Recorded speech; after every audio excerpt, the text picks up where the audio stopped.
हरिओम श्रीराम अंबज्ञ। मी शलाकाविराज सारंग, वेंगुर्ला उपासना केंद्र।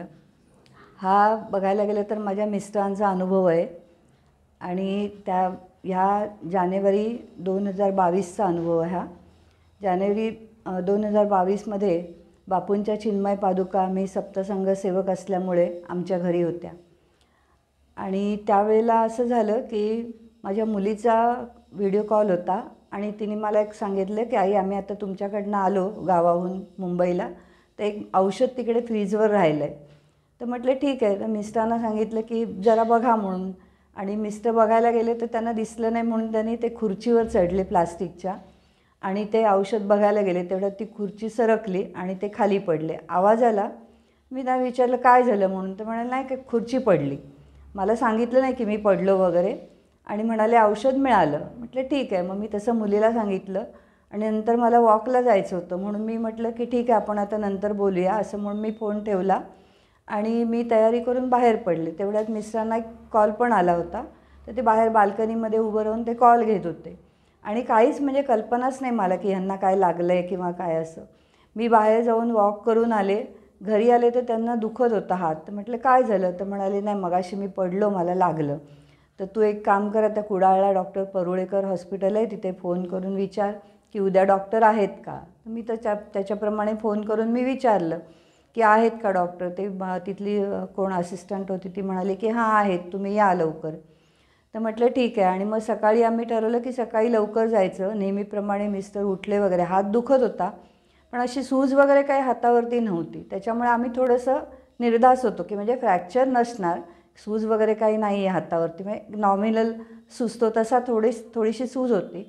आणि रात्री औषध वगैरे त्यांना लावलं होतं। हॉस्पिटलमध्ये गेल्यानंतर मिस्टर म्हणाले आपण आधीच एक्सरे काढून घेऊया, नाहीतरी आपल्याला नंतर डॉक्टर सांगणार एक्सरे काढा म्हणून।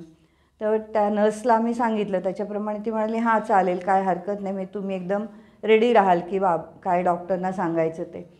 तर त्याच्याप्रमाणे एक्सरे वगैरे काढून घेतला आणि आमचा नंबर आल्यानंतर डॉक्टरनी बघितलं तर डॉक्टर म्हणाले अहो तुम्हाला फ्रॅक्चर आहे। आम्ही दोघं थक्कच झालो आश्चर्याने की अरे फ्रॅक्चर आहे आणि हात अजिबात सुजला नाही कसा काय, म्हणजे एवढं आम्हाला ते शॉकिंगच झालं की एवढा, नाहीतर जनरली थोडं जरी फ्रॅक्चर झालं ते काय जो अवयव असतो फ्रॅक्चर झालेला त्याच्यावर लगेच खूप सूज येते, तसं मिस्टरांच्या हातावर सूज वगैरे काहीच दिसत नव्हती।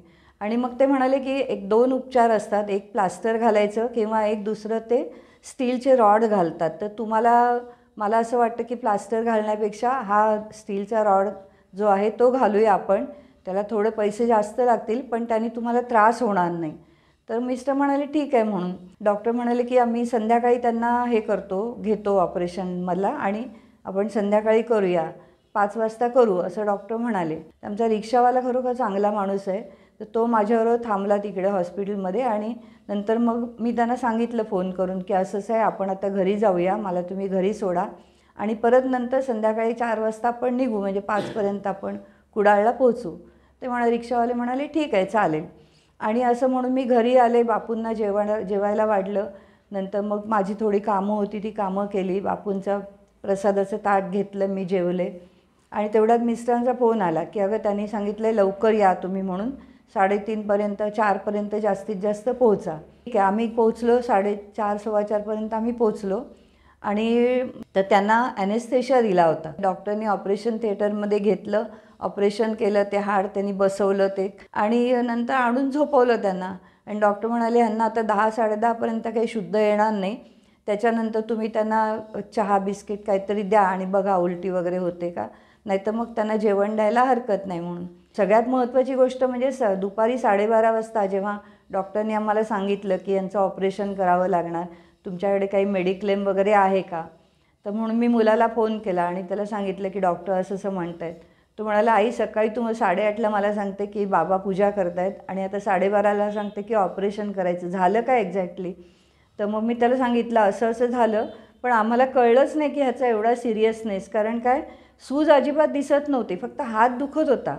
तर कुठेतरी लागल्यानंतर आपल्याला दुखणारच ना। मिस्टरांना पण एवढं वाटलं नाही की आपल्याला हे फ्रॅक्चर असेल वगैरे, पण बापू घरात असल्यामुळे एकतर बापूंनी ते इतकं सहज हे केलं, म्हणजे त्यांना कुठेतरी मोठं लागणार होतं त्याच्याऐवजी थोडक्यावरती निभावलं आणि शिवाय सूज वगैरे नसल्यामुळे आम्हाला कल्पना पण आली नाही की ह्यांना असा काहीतरी मेजर प्रॉब्लेम झाला असेल. बापू आपल्यासाठी काहीही करू शकतात. श्री हरिओम श्रीराम अंबज्ञ नाथ संवित नाथ संवित नाथ संवित.